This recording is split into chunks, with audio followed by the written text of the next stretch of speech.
El sermón de hoy está basado en el segundo libro de Samuel, capítulos 5 y 6, pero mayormente el capítulo 6 es el que me voy a enfocar. Y se titula Rescate del arca olvidada. Rescate del arca olvidada. Luego de los turbulentos primeros 7 años y medio de gobierno solo en Judá, porque David fue nombrado rey, pero solamente en un lugar restringido, en Judá. La mayor parte, todo el norte, que era la mayor población de Israel, y que se llamaba Israel, siguió fiel a la casa de Saúl. Pero como dije, por 2 años, solamente 2 años. Después mataron a Isboset, el único hijo que le quedaba a Saúl, y que el general Abner había nombrado como rey, pero que no pudo consolidar realmente un gobierno. Pero David hizo un gobierno limitado solo en Judá, la región de Judá, y fue nombrado ahí, y duró 7 años y medio. Al final de esos primeros años, entonces nombraron a David rey de todo Israel, rey de todo el país, Judá e Israel, un solo gobierno, como debía ser para todo el pueblo de Israel. Eso aparece en 2 Samuel capítulo 5. Como siempre, las primeras acciones de un rey o de un presidente, eso es noticia.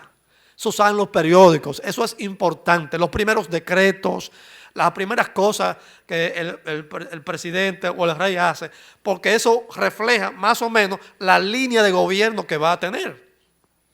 Y eso no era menos importante en los tiempos antiguos. Hay 3 acciones que son las primeras que David hizo como rey, ya como rey de todo Israel, quiero decir. Ya como rey de todo Israel, David tomó 3 decisiones y las 3 eran importantes. La tercera es lo que vamos a tratar en esta mañana, el traslado del arca, el arca del pacto o el arca del testimonio. Los 2 nombres aparecen en el libro de Éxodo, pero tenemos que mencionar las primeras 2. La primera acción que hizo David fue conquistar una ciudad que se llamaba Jebús, y que porque estaba dominada por unas tribus llamadas los jebuseos. Conquistó esa ciudad y entonces esa ciudad se convierte en la ciudad de Jerusalén. Y David nombra a Jerusalén la capital del reino. Ahora, esta era una ciudad que hasta el día de hoy es importante, porque la ubicación geográfica de esa ciudad es importantísima. Es el fuerte. Estaba ubicado en un alto y estaba protegida. Eso se nombró la capital del reino de David. Y hasta el día de hoy es una ciudad importante por la que hasta pleitos y guerras se han hecho.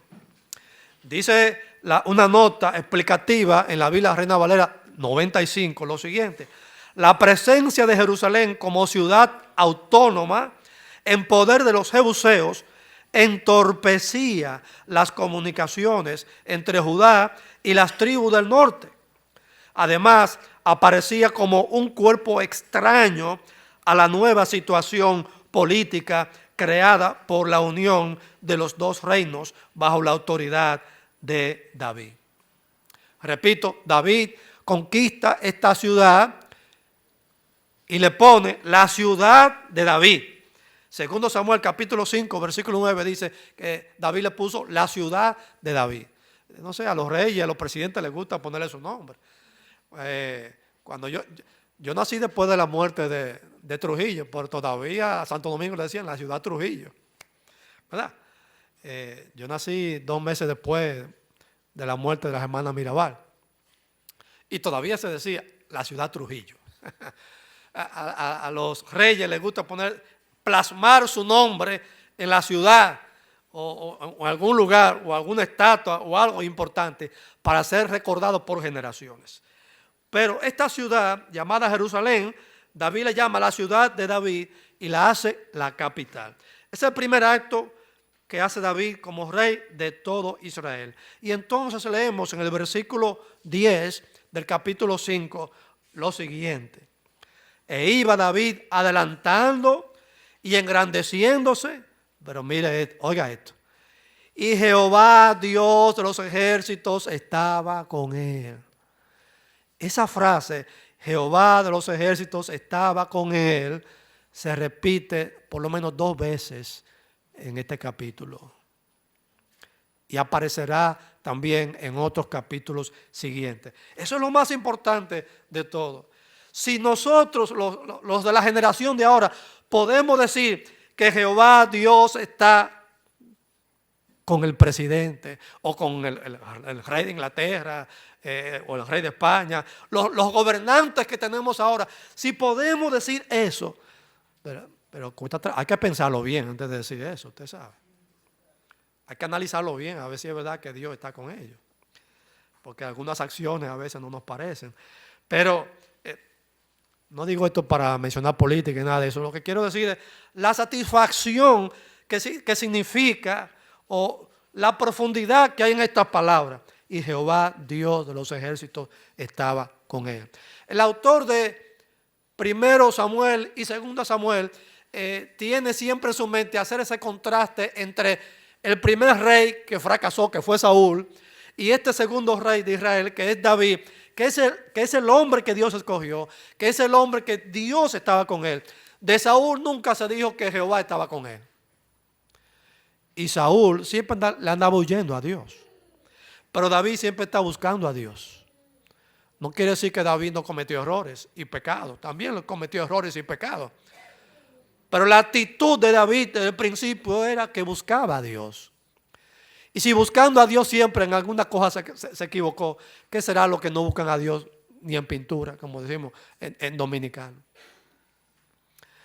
Lo segundo que David hizo fue que venció a los filisteos, el enemigo más poderoso desde los tiempos de los jueces. Hizo una guerra contra los filisteos y le quitó muchos de sus territorios y amplió el territorio geográfico de Israel. Lo tercero que David se propuso entonces fue traer el arca del testimonio o el arca del pacto a la ciudad de Jerusalén. Claro, esto fue una jugada política, pero también en el fondo había una razón religiosa, una razón espiritual, aunque David lo hizo principalmente como una jugada política, porque esa decisión tenía una importancia política, pero también tenía una importancia personal y espiritual para David, el hombre del único que Dios dijo en Hechos capítulo 13, verso 22, hombre conforme a mi corazón. Ustedes recordarán, ya prediqué el libro de Éxodo hace 6 años atrás, antes de la cirugía y después, recordarán que el arca del pacto era una pieza sagrada construida por Moisés, porque Dios lo mandó a construir eso, y era parte del tabernáculo y estaba en el lugar santísimo. Esa arca era de madera de acacia, recubierta o forrada de oro por dentro y por fuera. Arriba tenía una tapa que se llamaba el propiciatorio, porque el sacrificio que hacía el sumo sacerdote una vez al año, ahí vertía la sangre del animal. Y ese lugar servía de propiciatorio entre el pueblo y Dios. O sea, Dios se revelaba a Moisés y desde ahí Aarón consultaba a Dios y Dios le respondía, Dios le hablaba y le revelaba su voluntad para con el pueblo. Entonces Dios era propicio y se revelaba a Moisés y a Aarón ahí. Por eso se llamaba el propiciatorio. Pero encima de esa tapa, que era el propiciatorio, tenía dos figuras de querubines. Los querubines eran dos ángeles.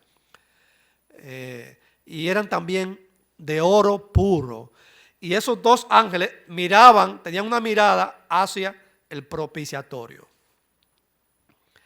En los lados tenían unas argollas o anillos de oro también. Y por esos anillos se incrustaban dos palos o dos varas, que también eran de madera de acacia, recubiertos o forrados de oro puro. Esa arca del pacto simbolizaba la presencia de Dios con su pueblo. Ahí estaba Dios, o Dios se manifestaba ahí. Por lo tanto, cuando el pueblo de Israel salía a una batalla contra el enemigo, llevaba el arca. Así como los pueblos paganos llevaban sus cuadros y sus estatuillas y cosas de sus dioses, el pueblo de Israel llevaba el arca, que no era una estatua de Dios, no era una estatua de Dios, no era una imagen de Dios, pero representaba la presencia de Dios con su pueblo. Claro, Dios no dijo que siempre llevaran el arca. En algunos casos, como en el caso de Josué, cuando estaba conquistando Jericó y todo eso ahí, sí, Dios le autorizó llevar el arca. Porque tenían que llevarla. Porque estaban del desierto, tenían que llegar a la tierra prometida. Y ya Moisés había construido el arca. No la podían dejar botada, ¿verdad? Tenían que andar con ella. Pero Dios autorizó a Josué de andar con el arca y de hacer ciertos sacrificios, e invocar el nombre de Jehová antes de comenzar una guerra. Y el pueblo parece que se quedó con esa costumbre. Cuando el pueblo de Israel peleó contra los filisteos en los tiempos de Elí, llevaron el arca. Y los filisteos le ganaron a los israelitas y cogieron el arca y se la llevaron. Se la llevaron a tierra de los filisteos. Dice una nota explicativa de la Biblia Reina Valera 95, como se trataba de un objeto sagrado ligado especialmente a las tribus de Efraín y Benjamín, David comprendió que a través del arca se podía establecer un fuerte vínculo religioso entre la nueva capital del reino y las tribus del norte. Hay una sola cosa que une profundamente a un pueblo, y es su fe. Su fe. En este caso, la fe verdadera es muy importante. La fe en un Dios verdadero y en la práctica de esa fe alrededor de sus símbolos sagrados, eso es importante para el pueblo que tiene una fe viva, real, en el Dios verdadero. David esperaba unir a Israel y Judá en una sola nación bajo la bandera de una sola fe al Dios verdadero y en la práctica de la adoración a ese Dios verdadero cuya presencia estaba simbolizado en esa arca construida por Moisés bajo el mandato de Dios. Y si hubo un rey en Israel que logró eso con creces, eso fue el rey David. Porque el mismo Salomón no lo logró. Salomón logró muchas cosas en el aspecto material, pero Salomón fue el que introdujo la idolatría en el pueblo de Israel. Porque al casarse con tantas mujeres de diferentes naciones, cada una de esas mujeres venía con su religión a tierra de Israel. Y le decían, mi amor, pero tú sabes que yo no soy de la religión de Jehová. Yo quiero que tú me fabriques un templo aquí al Dios que yo adoro. Y la Biblia lo dice. Y así Salomón, usted sabe que hay que complacer a las mujeres. Entonces le hacía su templo y sus cosas a ellas para que adoraran a su Dios. Y la idolatría entró al pueblo de Israel. Y eso fue un látigo y eso fue un problema para el pueblo de Israel hasta que se curó ya en la cautividad babilónica, por eso mucho tiempo después. Bueno, estoy recreando datos históricos para que nos ubiquemos. Pero aparte de esta razón política, hay que destacar el alto fervor espiritual del rey David, que es autor y cantor de muchos salmos, que lo hicieron un hombre conforme al corazón de Dios. ¿Quién no ha cantado los salmos de David? ¿Quién no se ha gozado en medio de una prueba, en medio de una situación difícil, y abre la Biblia un salmo, que la mayoría dicen salmo de David, y usted lee y usted se goza con esos salmos? David, el hombre conforme al corazón de Dios, cantor, músico y todo eso. Las intenciones de David de traer el arca de donde estaba y traerlo a la capital, Jerusalén, la capital del reino que él acababa de conquistar y de nombrar como su capital, eran totalmente correctas. La intención espiritual era correcta y la intención política también era correcta. Pero en la forma de llevar a cabo ese proyecto se cometieron errores que echaron a perder el proyecto. Así entro al sermón, que he dividido en dos grandes encabezados o propuestas, para robar la palabrita a Vila. Dos propuestas, como él dice a veces. Primero, errores y fracasos. Y segundo, haciendo bien las cosas. El primer punto, errores y fracasos. Capítulo 6, versículos 1 al 11. Antes de entrar en detalle, debemos recordar que el arca había sido capturada por los filisteos en aquella batalla cuando, en los tiempos de Elí, cuando Elí vivía. Así que devuélvase atrás a 1 Samuel capítulo 5, ya vimos eso hace mucho en los estudios bíblicos de los miércoles. Los filisteos vencieron a Israel, capturaron el arca de Dios y se la llevaron a su tierra. Y allí lo pusieron en una ciudad llamada Asdod, en el templo a su dios principal que se llamaba Dagón. Y allí ocurrió una tremenda cosa. Pusieron a Dagón, pusieron el arca de Dios frente a frente al dios Dagón. Al otro día, cuando fueron los sacerdotes de los filisteos, encontraron que Dagón estaba en el suelo, postrado frente al dios Jehová. Y volvieron y lo pusieron otra vez en su estante. Al otro día lo encontraron con la mano cortada, la cabeza, las extremidades, frente al Dios Jehová. Porque es que delante de Dios no puede haber otro Dios. No puede haber otro Dios. Todos los demás dioses son falsos e inventos humanos. Pero Dios, el Dios de Israel, el Dios de los cristianos, el Dios que hizo los cielos y la tierra y el Dios que produjo la salvación en Cristo para toda la humanidad, ese es el único Dios verdadero. La humanidad tiene que entender eso, porque si no, no va a encontrar nunca la salvación. Los filisteos entendieron que el Dios de los israelitas era superior al Dios de ellos, Dagón, y decidieron sacar el arca de Jehová del templo de Dagón antes que se destruyera el templo o pasara una desgracia mayor. Y entonces los filisteos tenían 5 grandes ciudades y mandaron el arca a cada ciudad. La sacaron de Santiago, la mandaron para Bonao, después la mandaron para Nagua. Estoy contextualizando, ¿verdad? Y en cada sitio que mandaban esa arca de Dios pasaba una desgracia. Morían miles de gente. La Biblia dice que Dios mandó entonces plagas, que parece ser que eran los ratones, porque cuando quisieron compensar a Israel por todo lo que había pasado, o mejor dicho, a Dios, hicieron unas figuritas de ratones. Parece que Dios había mandado plagas de ratones. Pero también tumores que le salían a la gente y morían. El asunto es que después de repasar las 5 grandes ciudades de los filisteos, decidieron devolver esa arca a territorio de Israel. Y resulta que esa arca fue a parar a la casa de un hombre llamado Abinadab. No Abinader, no Abinadab. Se parece, pero no lo es. Abinadab. En una ciudad llamada Kiriat Jearim. Eso aparece en 1 Samuel capítulo 7, versículo 1. Extrañamente, durante el tiempo del profeta Samuel, permaneció allí. No se menciona esa arca.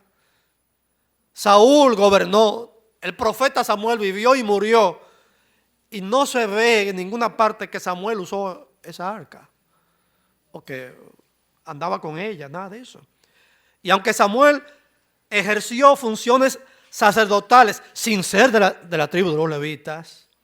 El sistema levítico no estaba funcionando, no estaba oficialmente organizado. Eso lo organizó después David como rey y devolvió a los levitas a sus funciones. Kiriat Jearim estaba situada en el límite de Judá y de Benjamín, a unos 16 kilómetros aproximadamente al oeste, ¿verdad? Norte, sur, este, oeste, ¿verdad? Desde el punto de vista de este ubicado, al oeste de Jerusalén. Lamentablemente, el rey Saúl y el pueblo de Israel se olvidaron de esa arca. Y se olvidaron del significado de aquel objeto tan sagrado que fue parte importantísima del tabernáculo hecho por Moisés en el desierto. En otras palabras, a todo el mundo se le olvidó el arca. Fue abandonada y fue olvidada totalmente por muchos años en la casa de Abinadab. El que estaba bien era Abinadab, porque la Biblia dice que mientras el arca estaba en la casa de Abinadab, Dios bendijo su casa. O sea, que el que estaba bien era él, porque estaba siendo bendecido. En 1 Samuel capítulo 14, versículo 18, en una batalla de Saúl contra los filisteos, en la que Saúl estaba en aprietos, le dijo al sacerdote Ahías, mira, trae el arca. Es la única vez que se menciona el arca en los tiempos de Saúl. Le dice a Ahías, trae el arca. Pero ya era muy tarde, no hubo tiempo de ir a donde Abinadab a buscar a Kiriat Jearim allá a buscar el arca. Porque la guerra arreció. Jonatán estaba de aquel lado, los hombres de Saúl estaban por otro lado, y los filisteos comenzaron a matar a israelitas y Saúl tuvo que echar para adelante. Pero la intención era traer el arca que representaba la presencia de Dios con el pueblo para que Dios nos bendiga y nos dé la victoria en esta batalla. Eso no ocurrió porque el arca no se mandó a buscar, pero por lo menos ahí él se acordó del arca y le dijo al sacerdote ahí, mándala a buscar. La intención no era, usted sabe, era ofrecerle a Dios lo que se merecía, sino contar con su presencia para que le diera la victoria en la batalla. Después de eso no se mencionó jamás el arca de Dios. En el pasaje paralelo del capítulo que estamos estudiando hoy, leemos que es Primera Crónica capítulo 13 y capítulo 15, leemos que David reunió y consultó a sus capitanes y a sus jefes del pueblo y le dijo lo siguiente, Primero de Crónica capítulo 13 versos 2 y 3. Si os parece bien y si es la voluntad de Jehová nuestro Dios, enviaremos a todas partes por nuestros hermanos que han quedado en todas las tierras de Israel y por los sacerdotes y levitas que están con ellos en sus ciudades y ejidos, para que se reúnan con nosotros y traigamos el arca de nuestro Dios a nosotros, porque desde el tiempo de Saúl no hemos hecho caso de ella. ¿Cuánto tiempo gobernó Saúl? 40 años. Y el arca regresó a Israel y se quedó en casa de Jearim antes de comenzar a gobernar Saúl. Abinadab. Sí, Abinadab. Para traer el arca, David escogió 3,000 hombres, dice el pasaje, 3,000 hombres escogidos, y se trasladó personalmente al lugar, a la casa de Abinadab en Kiriat Jearim. Él fue personalmente a la cabeza de esa ceremonia, de ese traslado del arca. El arca fue puesta sobre un carro nuevo, cuando digo carro, una carreta, usted sabe, con bueyes, eso es lo que había, ¿verdad?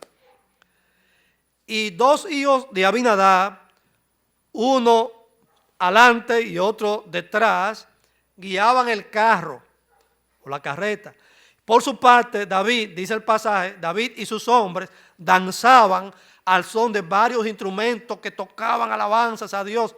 Es decir, que toda aquella ceremonia, todo ese acto era alegría, era alabanza, era el ambiente de David, el músico, el cantor de Israel. Yo no sé cuántos salmos ya a esta fecha había escrito David. pero ahí estaba. El cantor de Israel, el compositor de salmos, danzando con gozo y alegría, hasta que surgió un problema. Y ahí se paralizó la ceremonia. ¿Qué pasó? Un muerto. Un muerto. Dice el capítulo 6, segundo Samuel, capítulo 6, versos 6 y 7. Cuando llegaron a la era de Nacón, Uza, que era uno de los hijos de Abinadab, Uza extendió su mano al arca de Dios y la sostuvo, porque los bueyes tropezaban, y el furor, la ira de Jehová, se encendió contra Uza y lo hirió allí Dios por aquella temeridad, y cayó allí muerto junto al arca de Dios. Y se entristeció David por haber herido Jehová a Uza. Imagínese usted, en medio de un culto, en medio de unas alabanzas, cayó uno muerto. Oye, cualquiera paraliza el culto y dice, espérate. Se paralizó todo. Dios mató a Uza por una cosa mal que él hizo. ¿Y qué fue lo que pasó allí? Dios actuó de esa manera. ¿Por qué Dios actuó de esa manera tan drástica con un hombre que solo quería proteger el arca? Hasta yo, a mí me hubiesen también llevado, porque si yo veo que el púlpito se va a caer, bueno, yo por lo menos llamo a Camacho que me ayude a arreglarlo, que yo a agarrarlo. Algo yo hago. Usted no quiere que el púlpito se caiga, usted no quiere que una cosa de la iglesia, que es del Señor, se caiga. Este hombre tenía buenas intenciones. No tenía mala intención. Lo que quería era proteger la cosa de Dios. Pero ¿qué pasa? Que Dios había dicho cuál era la manera de hacer esto. Y él no lo hizo así. En esa ceremonia cometieron 3 errores. Lo menciono rápidamente. Primer error. Los únicos autorizados a transportar el arca eran los levitas descendientes de Coat. Y usted me va a decir, sí, pero Uza era Abinadab y sus hijos eran levitas. Sí, pero no eran de la línea de Coat. No eran de esa línea. Número capítulo 3, que también lo predicamos, el libro de Números, ¿se acuerdan? Número capítulo 3, versos 19 y 31 dicen así: las familias de los hijos de Coat acamparán al lado del tabernáculo al sur. A cargo de ellos estarán el arca, y se mencionan otras cosas más ahí, pero solamente tomé esta parte del versículo porque lo que nos interesa es el arca. El arca estaba bajo la protección o el cuidado o la responsabilidad de los levitas de la línea de Coat, es decir, los coatitas. Segundo error, el arca debía ser llevada por las varas o los palos insertados por las argollas o anillos sobre los hombros de los coatitas. No podían ponerle la mano. Era ahí que tenían que llevarlo, en el hombro. No, y no sobre un carro. Dice Éxodo capítulo 25, versículo 14: y meterás las varas por los anillos a los lados del arca para llevar el arca con ellas. No, usted no puede decir, no, porque eso era en esos tiempos, ahora hay jipeta y hay camioneta. Para ver, ven que vamos a subir esto aquí, esto es más cómodo. No, Dios dijo que con esas varas y en los hombros de los levitas de la familia de Coat. Entonces hay que hacerlo así. Hay que hacerlo así. En Números capítulo 7, Dios le concedió carro o carreta a los demás levitas. Sí, ustedes lo pueden llevar en carro y cargarlo, pero los levitas, no, en los hombros. Dice, no le dio, cuando estaba Dios repartiendo las responsabilidades, dice, no la van a llevar. O sea que desde que Moisés construyó el arca hasta que llegaron a la tierra prometida, todo el tiempo era sobre los hombros de los coatitas.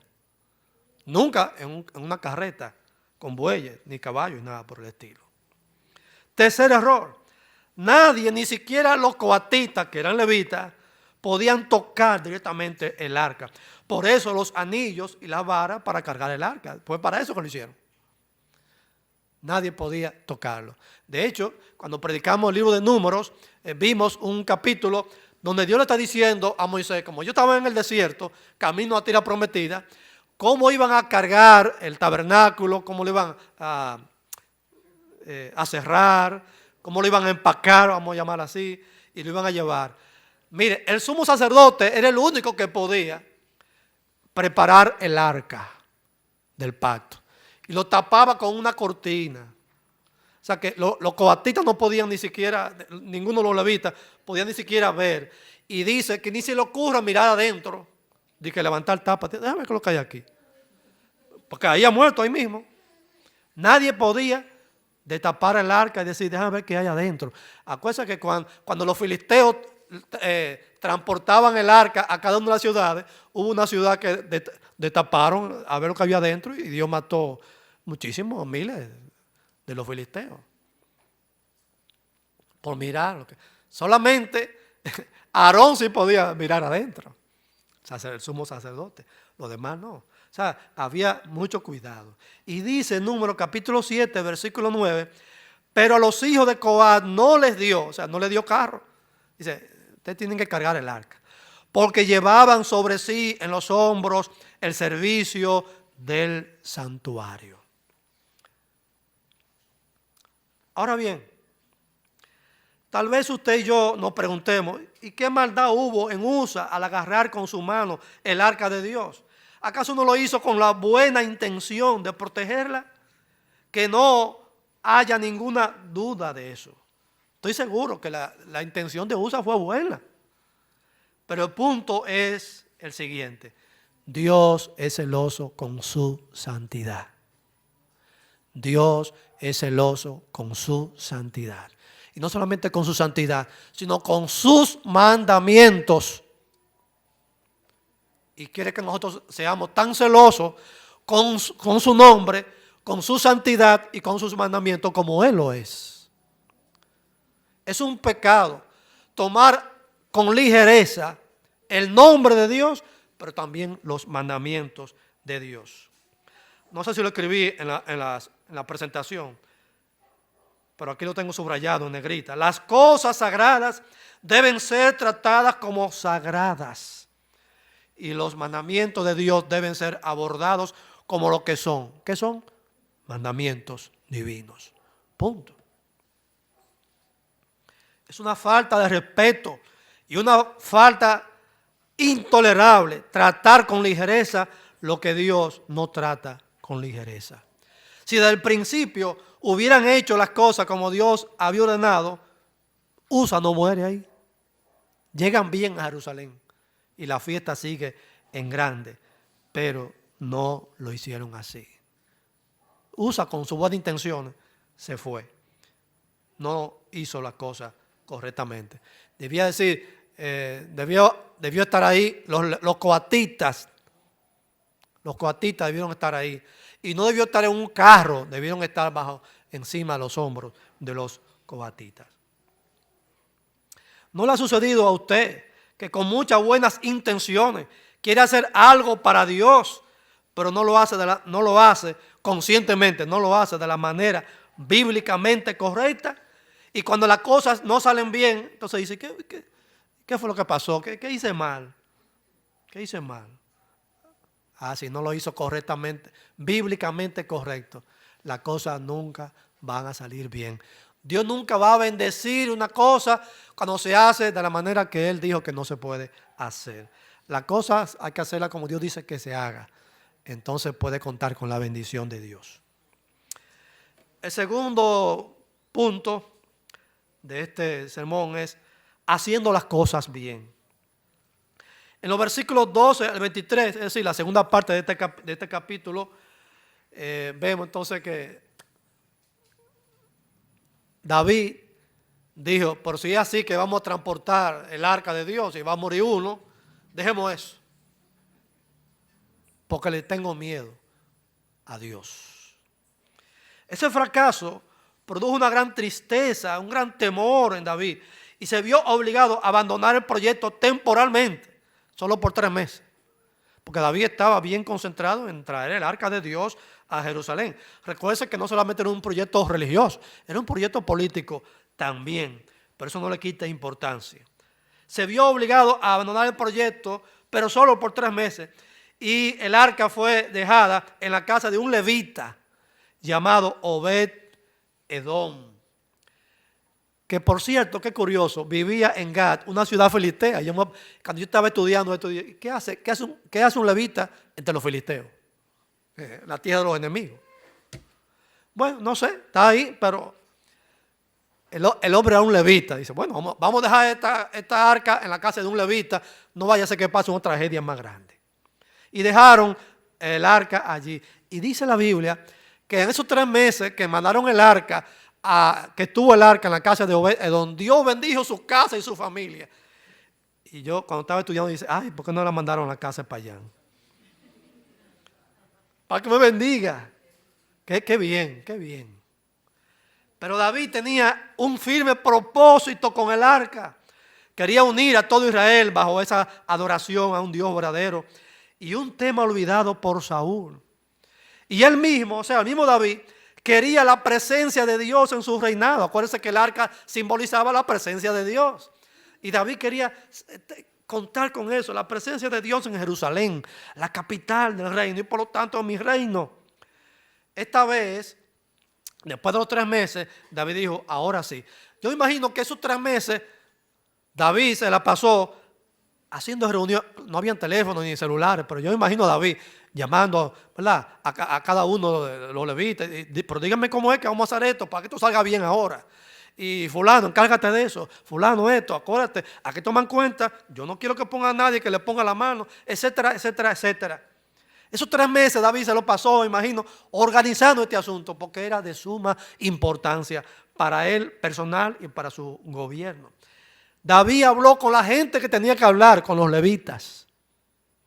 Y dice, 1 Crónicas, capítulo 15, versos 13 y el 15, que lo leímos al principio, vosotros que sois los principales padres, es decir, los representantes, los cabecillas, de las familias de los levitas, santificaos vosotros y vuestros hermanos, y pasad el arca de Jehová, Dios de Israel, al lugar que le he preparado.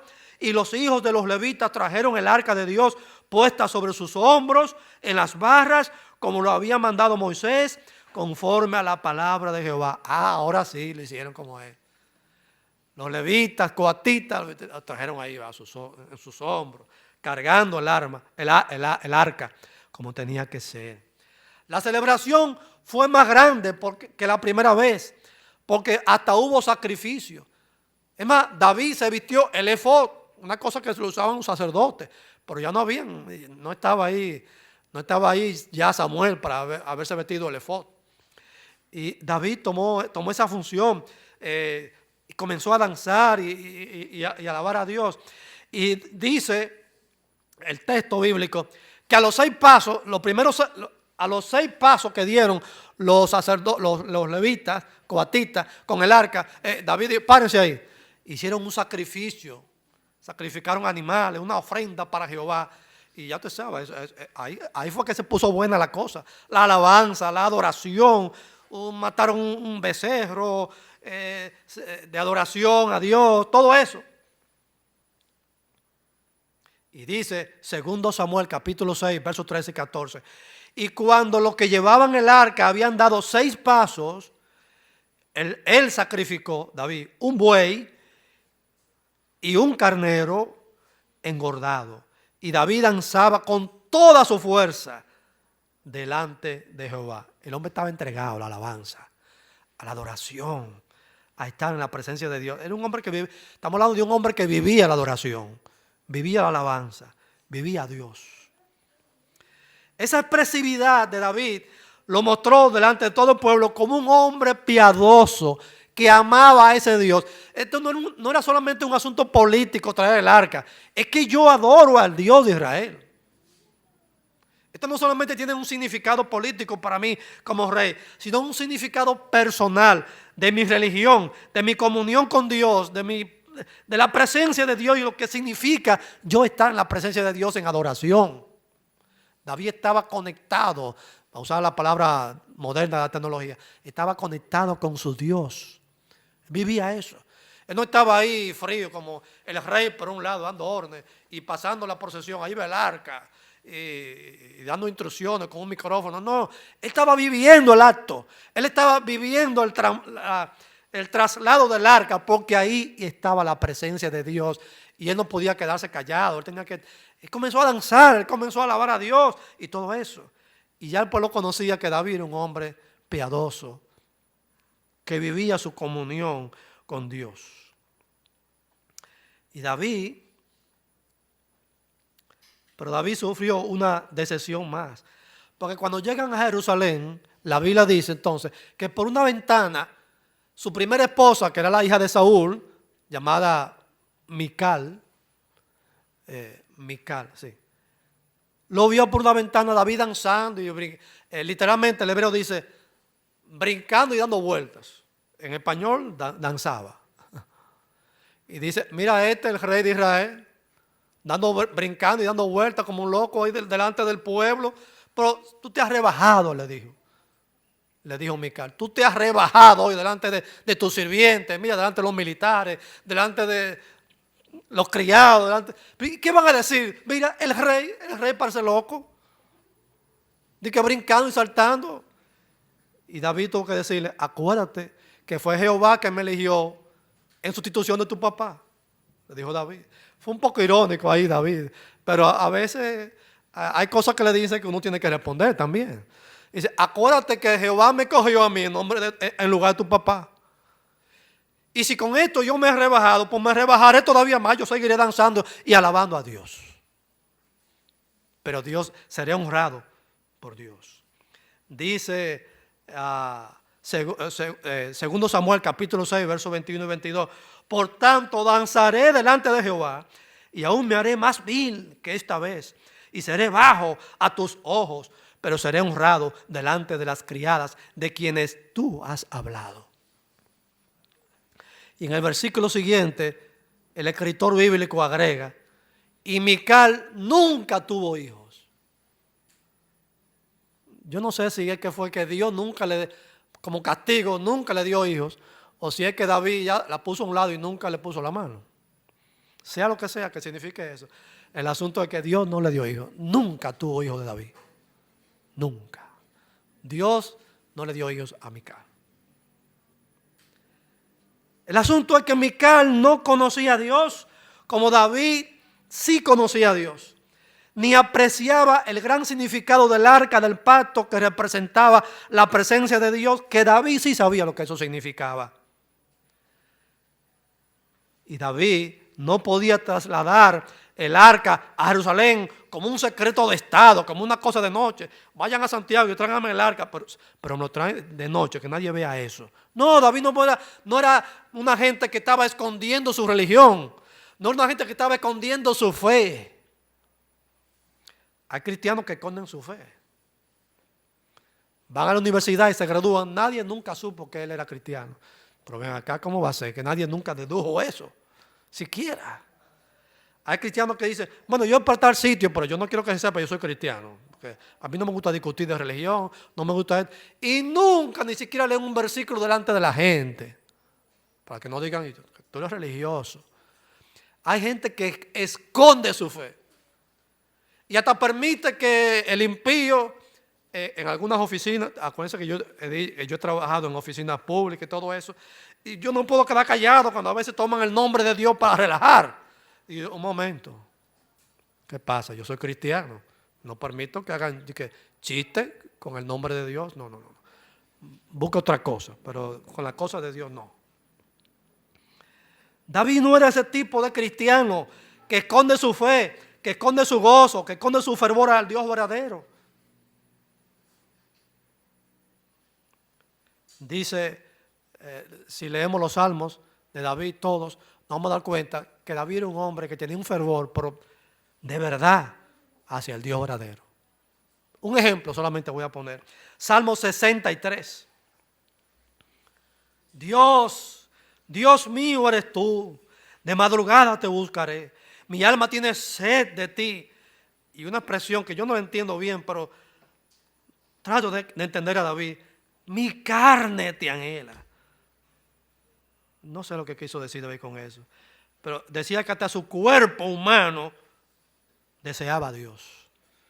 Así, tal vez así como tu cuerpo sientes una sed grande o un hambre de alimento, así tengo yo sed de Dios. Dice, para ver tu poder y tu gloria, así como te he mirado en el santuario, porque mejor es tu misericordia que la vida. Mis labios te alabarán. Así te bendeciré en mi vida. En tu nombre alzaré mis manos. Ahí está David danzando. Salmo 63, del 1 al 4.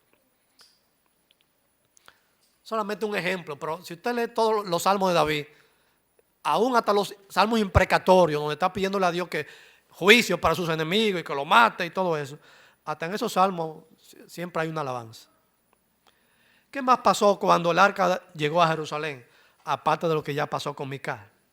Primero Crónicas, capítulo 15 y capítulo 16, dan muchos detalles, que no vamos a entrar en ellos. Pero voy a mencionar lo siguiente. Dice ahí que David instaló a los levitas para oficiar de una forma permanente. Puso a los músicos, repartió comida para todos, se hicieron ofrendas y sacrificios para Dios. Y en Primera Crónica, capítulo 16, registra ahí una alabanza, un salmo de alabanza que dio David ahí. Y parece que alguien lo copió. Mientras David estaba ahí danzando y alabando a Dios, alguien copió todas las palabras que él dijo. Porque en el capítulo 16 de Primera Crónica está esa alabanza que Dios, que David expresó en ese momento para Dios. Conclusión. Lecciones que aprendemos de estos capítulos. 2. Hay muchos más que ya lo hemos mencionado en la prédica, pero concluyo con 2 grandes lecciones. Primero, Dios es celoso con su santidad, la cual debe ser reconocida y respetada en la adoración que le damos. Dios se toma en serio su nombre y su gloria y espera que nosotros también nos tomemos en serio su nombre y su gloria. ¿Cómo podemos venir a la iglesia y estar más frío que un muerto cuando se está cantando y adorando a Dios? Eso no es posible. Dice Habacuc, el libro de Habacuc, en un momento, denunció a los falsos dioses de oro y de plata y de madera que el pueblo tenía. Pero en el versículo siguiente, en Habacuc capítulo 2, versículo 20, después de hablar de los dioses falsos, que no son nada, dice en Habacuc 2:20, mas Jehová está en su santo templo, calle delante de él toda la tierra. ¿Por qué tenemos que callar delante de él? Porque el que se merece el respeto, la reverencia, la adoración es Dios, no usted ni yo. Así que, amados hermanos, no tomemos con liviandad la adoración y la alabanza que Dios se merece. Cuando vengamos al templo, preparemos de antemano el corazón, la ofrenda, la alabanza, la contemplación, la reverencia del Dios que nos perdonó y nos trajo la salvación por medio de su Hijo. No traigamos un corazón vacío, sin gratitud, sin reverencia, sin fervor espiritual, sin pasión por Él. No dance a Dios, pero no dance a Dios como David danzó, pero adore al Dios que David adoró. Porque ese es el Dios verdadero. Y número 2, y final. En el cristianismo del Nuevo Testamento no existen símbolos sagrados como el arca del pacto en el Antiguo Testamento. Un arca que representaba la presencia de Dios. En el cristianismo no tenemos símbolos físicos que podemos decir, esto representa la presencia de Dios aquí en este momento con nosotros. De manera que no es necesario construir una gran cruz y tenerlo aquí atrás del púlpito, atrás del predicador, sin quitarle el gran significado de la cruz para el pueblo cristiano. No tenemos que adorar ese objeto. No tenemos que adorar la cruz, sino al que fue crucificado en ese objeto, que fue el Señor Jesucristo. Tampoco tenemos que tener un efod de oro en el pecho como tenía Aarón, los sumos sacerdotes y David en este caso. para simbolizar la presencia de Dios. Pero sí tenemos una cosa en el Nuevo Testamento. El apóstol Pablo enseña en sus epístolas, pero lo puede buscar en el libro de Efesios, que en el momento que una persona pone su fe en el Señor Jesucristo, se entrega a Él y le recibe como Salvador, en ese mismo momento Dios le da el Espíritu Santo y entra en su interior. Oiga, no es aquí en la cabeza o aquí en los brazos, adentro en su corazón, en su ser, en su alma, Dios le da el Espíritu Santo. ¿Y quién es el Espíritu Santo? La tercera persona de la Santa Divinidad. Entonces Dios está en el creyente. No necesitamos un objeto para representar la presencia de Dios, porque ya tenemos la presencia de Dios en nuestro corazón. Si usted se ha convertido a Cristo, Dios está en nosotros por el Espíritu Santo. Ahora lo que nosotros tenemos que hacer es tratar con respeto, con adoración, con reverencia y alabanza a ese Espíritu de Dios que está en nosotros en todo el transcurso de nuestra vida cristiana. Por eso a los corintios, que estaban permitiendo ciertos pecados carnales en su cuerpo, para la redundancia, si son carnales, son en el cuerpo, que estaban permitiendo varios pecados, como la fornicación y otros pecados feos en la iglesia, Pablo le dice: vuestro cuerpo es templo del Espíritu Santo. Eso cambia la óptica de nuestro cuerpo. Nuestro cuerpo ya no es un bagazo cualquiera. Oiga, decir que su cuerpo es templo del Espíritu Santo, eso cambia totalmente la óptica del cuerpo de un cristiano. Por eso, cuando enterraban al famoso predicador del siglo XIX, Spurgeon, que era llenito, era un hombre bastante pesado, y los 4 ancianos de la iglesia agarraron el féretro del pastor Spurgeon. Uno de ellos se tropezó y el féretro, la caja se tambaleó un poquito, casi el estilo, ¿verdad?, del arca del pacto. Y la esposa de Spurgeon dice: ay, no me lo dejen caer, que ese era el templo del Espíritu Santo. Oiga, ¿qué le salió a ella en ese momento? No me lo dejen caer. Ese era templo del Espíritu Santo.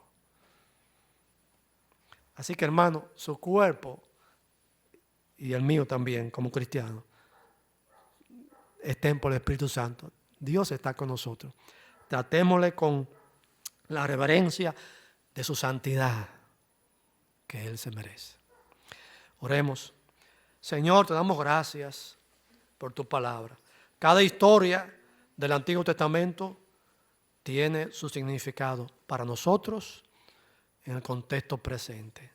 Te damos las gracias por todo aquello en 2 Samuel capítulo 6 que hemos visto y que hemos considerado cómo nos afecta a nosotros. Gracias por David, un hombre con temor a Dios. Pudo enmendar los errores que se cometieron en la primera vez que se intentó trasladar el arca. Y la segunda vez, todo se hizo bien. Todo fue bueno. Todo fue gozo, alabanza, sacrificio, adoración a Dios. Y el arca se estableció en Jerusalén. Ayúdanos a nosotros, Señor, a saber que ya Dios está con nosotros en nuestro interior. Ayúdanos a vivir delante de Él cada día de nuestra vida. En el nombre de Cristo. Amén.